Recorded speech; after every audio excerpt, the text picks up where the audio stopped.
6 de cada 10 personas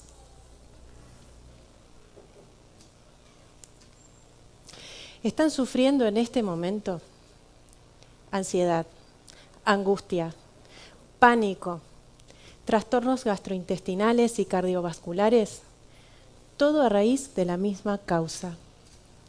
La causa es el estrés laboral.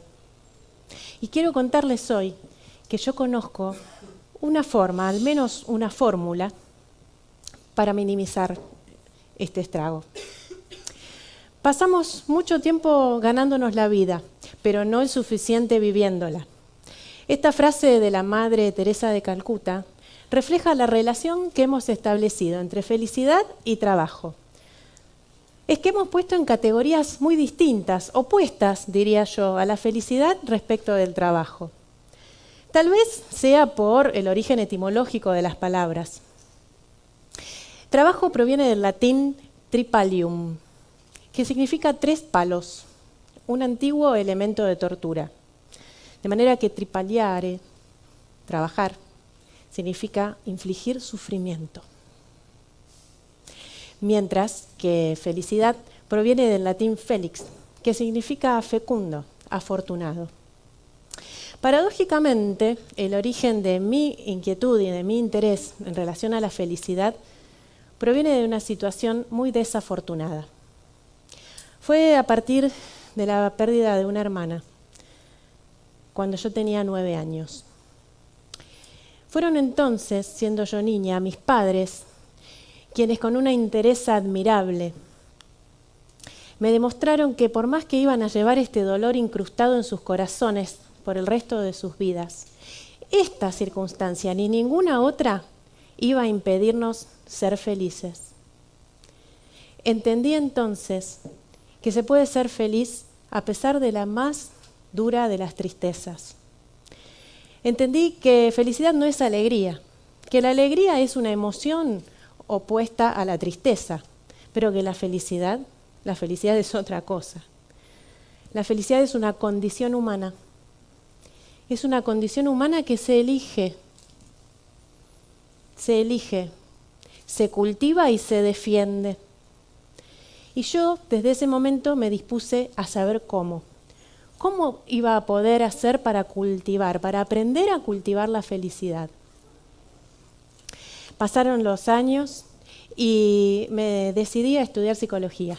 Claro, cuando empecé mi carrera ya hace más de 25 años, no se diga, no encontré en ese momento las respuestas que yo buscaba.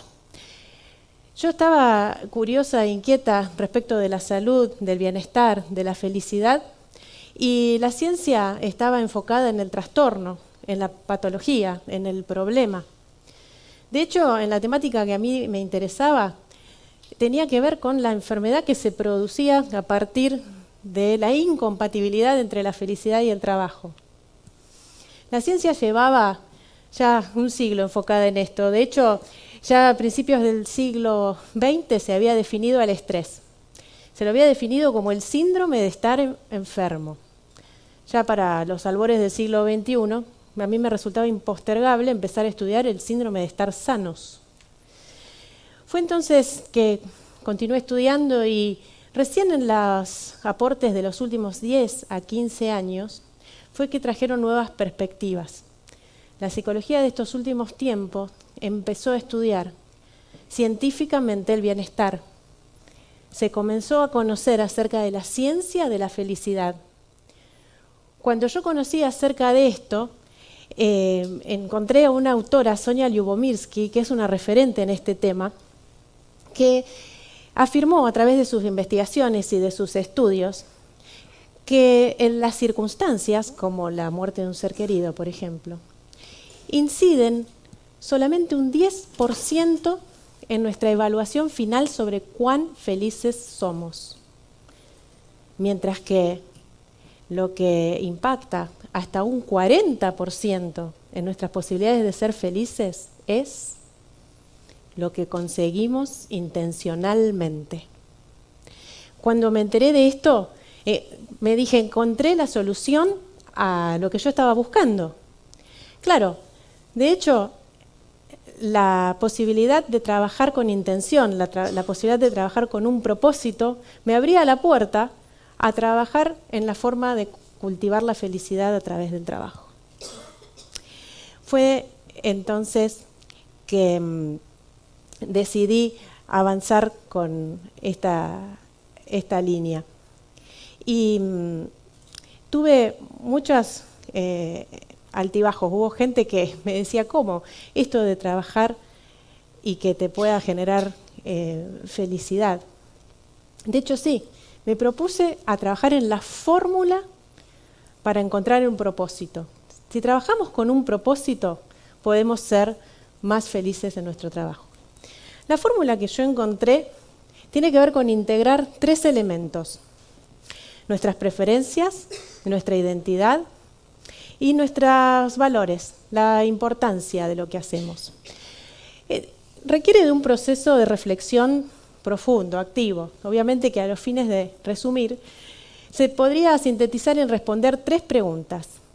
La primera, la que tiene que ver con nuestras preferencias, tiene que ver con decir de todas las cosas que hacemos en nuestro trabajo a diario, ¿cuáles son las que realmente disfrutamos? Claro, no estamos pensando en lo que disfrutamos cuando trabajamos. Culturalmente, el trabajo tiene que ver con el sufrimiento, con el padecer, ¿se acuerdan? Pero la propuesta es que independientemente de todas las cosas que tenemos que hacer, nos enfoquemos, resaltemos aquellas que preferimos, las que nos gustan. El segundo elemento, para encontrar nuestro propósito y así trabajar más felices, tiene que ver con preguntarnos con nuestra identidad. Preguntarnos acerca de nuestros roles, de todos los roles que desempeñamos en nuestro trabajo, que somos un poco mediadores, un poco organizadores, un poco negociadores, a veces somos un poco papás. ¿Cuál es el que realmente nos identifica, nos representa? Y pararnos desde ese lugar en nuestro trabajo. Y la tercera pregunta que nos permite reflexionar acerca de nuestros valores es cuál es la importancia de lo que hacemos. ¿Cuál es la relevancia? ¿Qué es lo que le agrega valor de nuestro trabajo?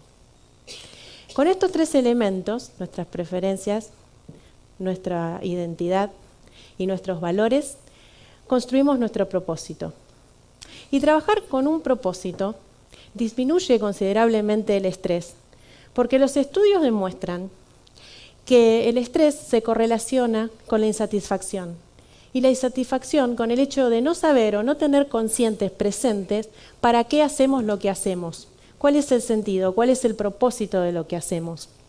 Cuando conectamos con el propósito, automáticamente recuperamos el control sobre nuestro trabajo, sobre nuestras tareas, sobre nuestros resultados. Y esto aumenta nuestra satisfacción y eso nos hace sentir más felices. Posiblemente estés pensando que no sea tan fácil encontrarle un propósito a tu trabajo, trabajar feliz. Claro, se trabaja de lo que se puede, no de lo que se quiere, ¿no? Sin embargo, yo te invito que inclusive en ese trabajo que hoy tenés, aunque sientas que no es el que elegiste, que puedas pensar en que es posible alinear siempre tu trabajo a un propósito personal. Y así te vas a sentir más feliz con tu trabajo sin necesidad de cambiar ese trabajo. La idea es invitarlos a que se sumen ustedes también a algunas de las personas que ya nos animamos a ir aplicando esta fórmula en nuestra vida y en nuestro trabajo, para que así podamos ser 6 de cada 10 las personas que en lugar de trabajar únicamente para ganarnos la vida, ganemos más vida cultivando la felicidad en nuestros trabajos. Muchas gracias.